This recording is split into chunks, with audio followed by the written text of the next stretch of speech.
Welcome back, and today we're talking about Jujutsu Kaisen episode 9. So like always, let's just jump into it.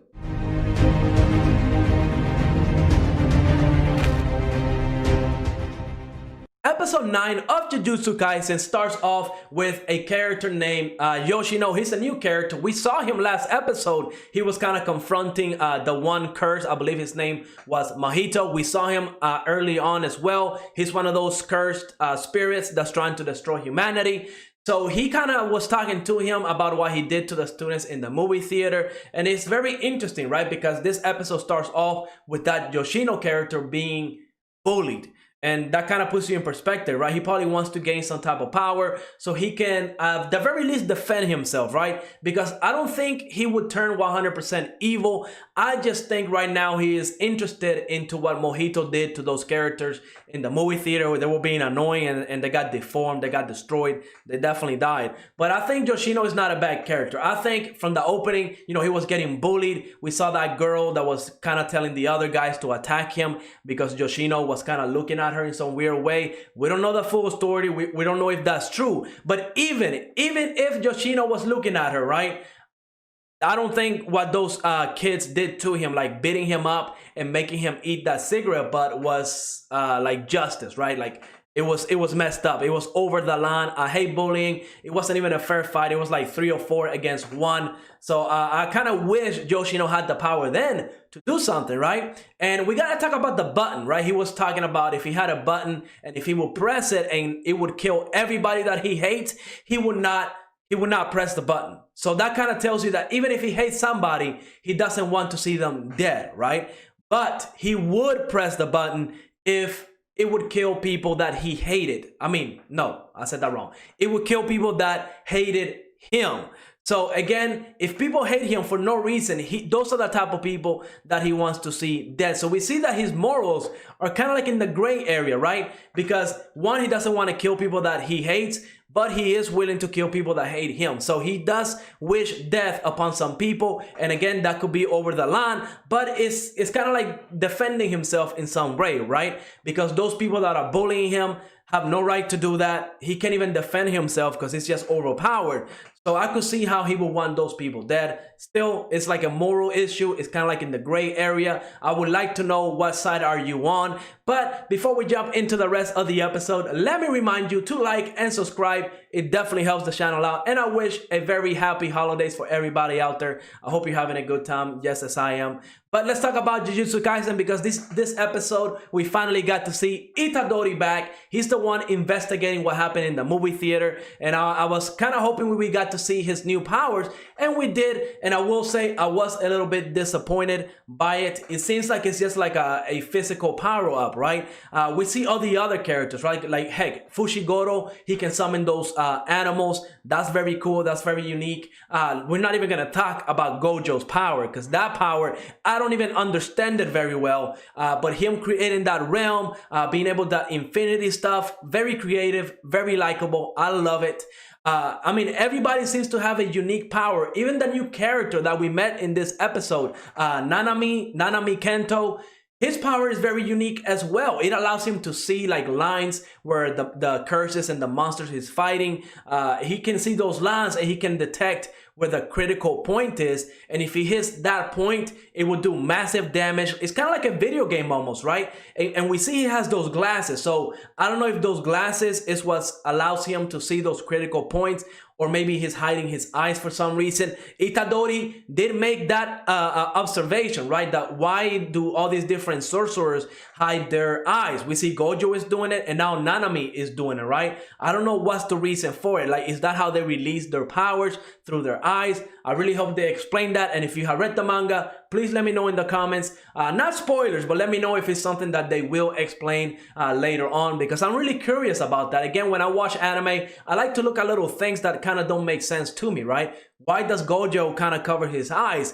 He seems to be capable of seeing stuff, right? So I really want to know why that stuff happens. Like, don't spoil it for me, but just give me like a yes or no answer if they kind of break that down in the manga. I would like to know that, because I am kind of thinking about reading the manga after this season is over. We'll see. I might start doing manga reviews for this channel. But again, getting off topic, let's keep talking about Jujutsu Kaisen. So that introduction of Nanami was cool. I like the character. He seems to be like in the extreme of things, right? Like he doesn't judge things like in a black and white world. Like he kind of tends to be in a gray area where he doesn't judge people on what they do and stuff like that. He kind of just wants to see their actions and how they behave, right? Not based on like talk. Like he don't want to judge Itadori on him having Sakuna inside of him. He wants to judge him for what he can do and his potential. So that's awesome. I really want to see more of that character. Heck, even him protecting Itadori, acknowledging that he is a kid,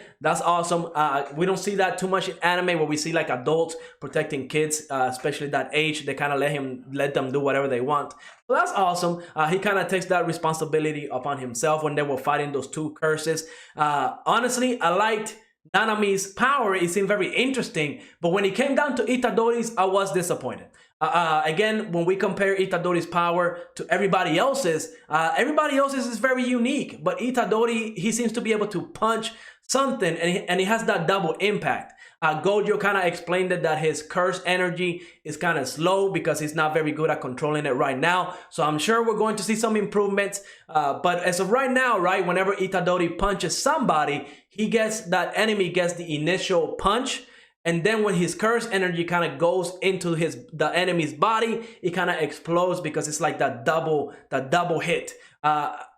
I mean, you can argue, right? Is it interesting? To me, not so much. Some people might like it. It looked very cool whenever he powered up and his fist got that little curse energy around them. It looked very cool. I was hoping for like a Rasengan or a Spirit Gun or a Kamehameha wave, right? I was hoping he would get something like that, but it would have been too OP.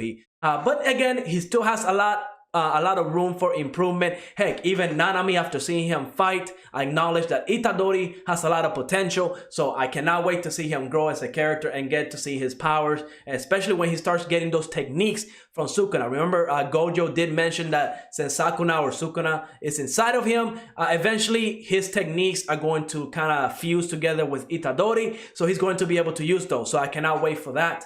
But aside from that, we also got the interaction between Mahito and Yoshino. That was good. Mahito, I like that character. As of right now, we don't have too much information.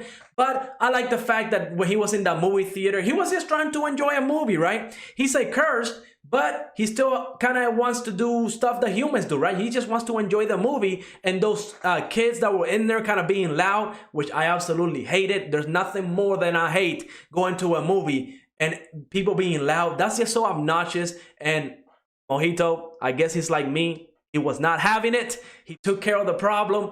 And it just so happens that those same kids were the ones bullying Yoshino. So I feel like Yoshino and Mahito are going to have some type of like a relationship where Mahito is going to teach him how to use curse energy, and he might be guided into the wrong direction, right?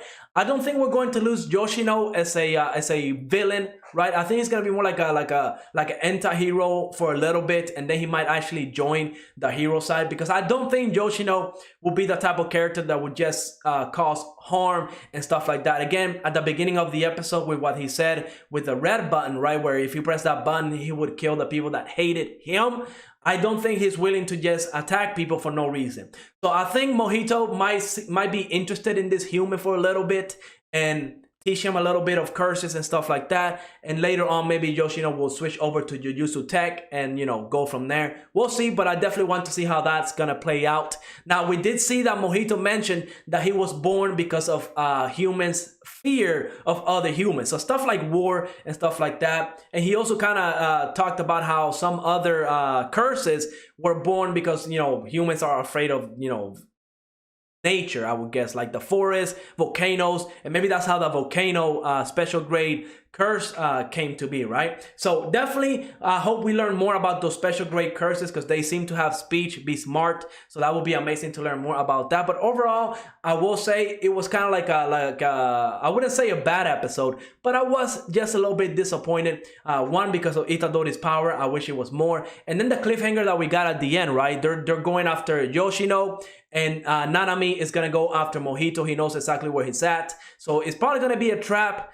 but it's probably going to be a good fight. I definitely want to see Mahito do his thing. Maybe he's very powerful, and I definitely want to see Nanami go all out, see just how powerful he can really be. But yeah, I can't wait for episode 9. This one, again, I don't think it was able to live up to the hype from the previous episodes, right? Like the previous episodes were absolutely fire. So I wouldn't say this episode was bad. It's just that they can't keep that hype level every single episode. Eventually it's gonna have to drop, and it was this episode's turn to drop that hype, but I'm pretty sure it's gonna pick it up once again. I am interested in reading the manga, so I might actually do that after the season ends and kind of maybe review it every week, because I am looking into getting into manga reviews.